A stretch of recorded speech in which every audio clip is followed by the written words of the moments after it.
샬롬, 이동춘 목사입니다. 오늘도 여러분의 삶이 주님의 평안으로 가득하시길 기원하며 하나님의 말씀을 나누겠습니다. 오늘 주시는 말씀은 출애굽기 12장 29절로부터 34절의 말씀입니다.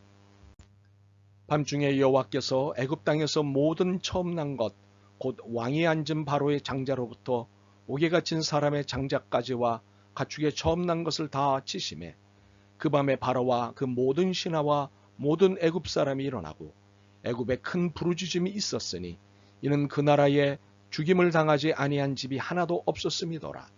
밤에 바로가 모세와 아론을 불러서 이르되 너희와 이스라엘 자손은 일어나 내 백성 가운데서 떠나 너희 말대로 가서 여호와를 섬기며 너희가 말한 대로 너희 양과 너희 소도 몰아가고 나를 위하여 축복하라 하며 애굽 사람들은 말하기를 우리가 다 죽은 자가 되도다 하고 그 백성을 재촉하여 그 땅에서 속히 내보내려 하므로 그 백성이 발교되지 못한 반죽 담은 그릇을 옷에 싸서 어깨에 매니라.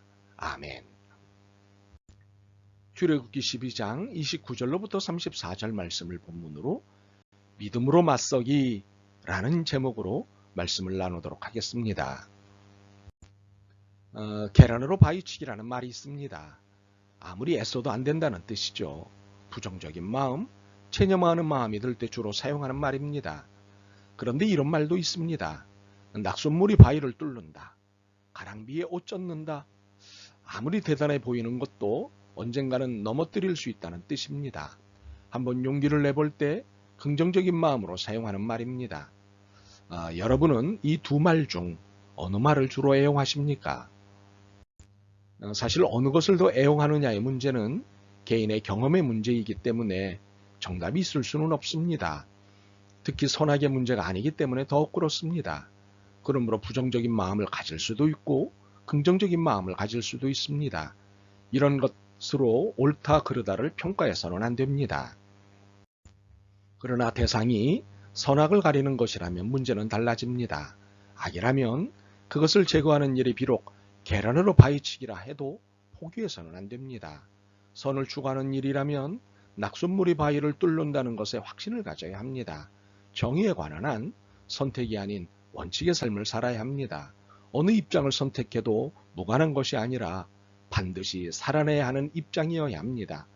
우리는 이것을 믿음의 삶이라고 합니다. 믿음직한 삶이 아닙니다. 믿음을 가진 사람이 살아내야 하는 삶입니다.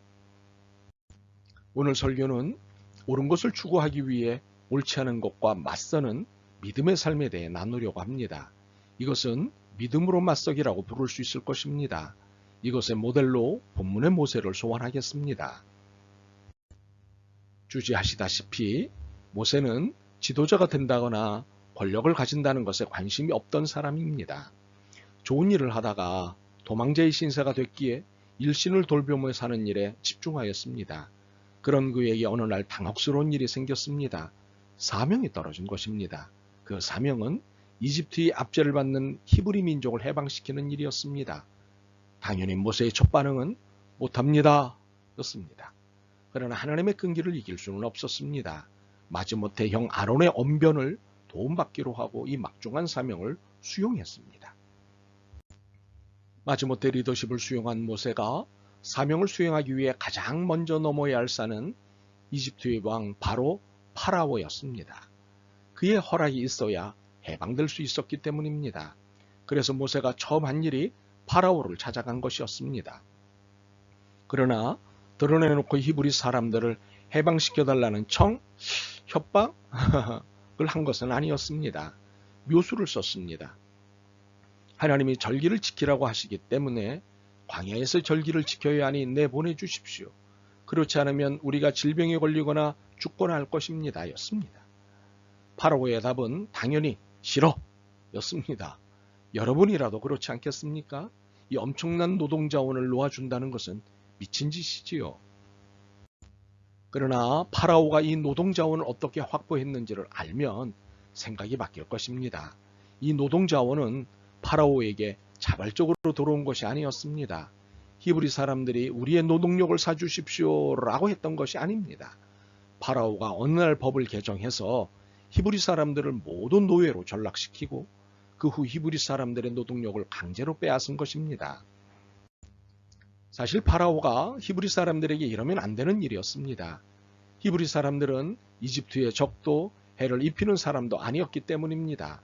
히브리 사람들이 이집트 사람들과 같이 살게 된 데에는 요셉이 있었기 때문입니다. 이집트의 국무총리로 발탁된 요셉 덕에 이집트가 초강대국이 될 수 있었고, 그 공을 인정해 당시 이집트 왕이 요셉의 가족을 모두 들어와 살도록 했기 때문입니다. 이처럼 히브리 사람들은 이집트의 공로자였습니다. 그런데 수백 년이 흐른 뒤 요셉과 히브리 사람들의 공헌을 모르는 이집트 왕이 세워지자 이 슬픈 노예의 역사가 시작되었던 것입니다. 물론 파라오에게는 이유가 있었습니다. 히브리 사람들의 인구수가 이집트의 고비되고 체격과 에너지 면에서도 훨씬 능가한 것으로 나타나다 보니 위기감을 가질 수밖에 없었고, 결국 법 개정을 통해 노예제를 구축하였던 것입니다. 그러나 이는 변명일 뿐 옳은 것은 아니었습니다. 그러므로 히브리 사람들이 해방을 추구하는 것은 정당한 일이었습니다. 그러나 결코 쉬운 일은 아니었습니다. 모세가 히브리 사람들의 지도자 자격으로 파라오를 찾아갔고, 그와 10가지 재앙을 통해 힘든 싸움을 했습니다. 그러나 더 힘든 싸움은 내부에서의 싸움이었습니다. 모세의 리더십은 하나님과 모세 둘 사이에 이루어진 리더십 계약이었지 공식적인 절차를 밟은 것이 아니었습니다. 때문에 내부적으로 이를 인정받기까지 힘든 시간을 보내야 했습니다. 마치 바울의 사도권 논쟁과도 같았습니다. 그러나 모세는 파라오와의 싸움도 내부와의 싸움도 다 견뎌냈습니다. 그리고 드디어 히브리 사람들을 파라오의 압제로부터 해방시켰습니다. 이제 우리의 관심은 이것입니다. 모세는 어떻게 이 고통스러운 싸움을 견뎌내고 이길 수 있었을까? 우리는 이 싸움에서 무엇을 배워야 하는가입니다. 모세가 이 해방을 위한 싸움을 견뎌낼 수 있었던 이유는 해방이 자유를 위한 정의라고 믿었기 때문입니다. 하나님은 우리를 창조하실 때부터 자유를 선물로 주셨습니다. 그러므로 이 자유는 인간의 본래적 권리입니다. 하나님이 그렇게 하셨기에 하나님조차도 이 자유를 제한하실 수 없습니다. 이런 자유이기 때문에 이를 억압하고 제한하는 행위, 제도, 구조는 불의입니다. 모세는 이 불의와 싸운 것입니다. 모세가 이 해방을 위한 싸움을 이길 수 있었던 또 하나의 이유는 이 해방이 단순한 자유를 얻는 것이 아닌 정의로운 자유를 얻는 것임을 믿었기 때문입니다. 기독교가 말하는 자유는 누구에게나 열려있지만 모든 것에 적용되는 자유가 아닙니다. 누군가를 억압할 수 있는 자유는 자유가 아닙니다. 내 돈 내 마음대로 쓰는 자유는 자유가 아닙니다. 권력, 돈, 지위, 명예를 자기를 위한 것이라고 여겨 이를 자기 멋대로 사용하는 것이 자유는 아닙니다. 정의, 공의가 빠진 자유는 자유라고 인정하지 않는 것이 우리가 믿는 기독교입니다. 모세는 이 진정한 자유를 위해 수고했던 것입니다. 그렇다면 우리가 모세의 이 해방운동에서 배울 수 있는 것은 자유는 수고 없이 주어지지 않는다는 사실입니다.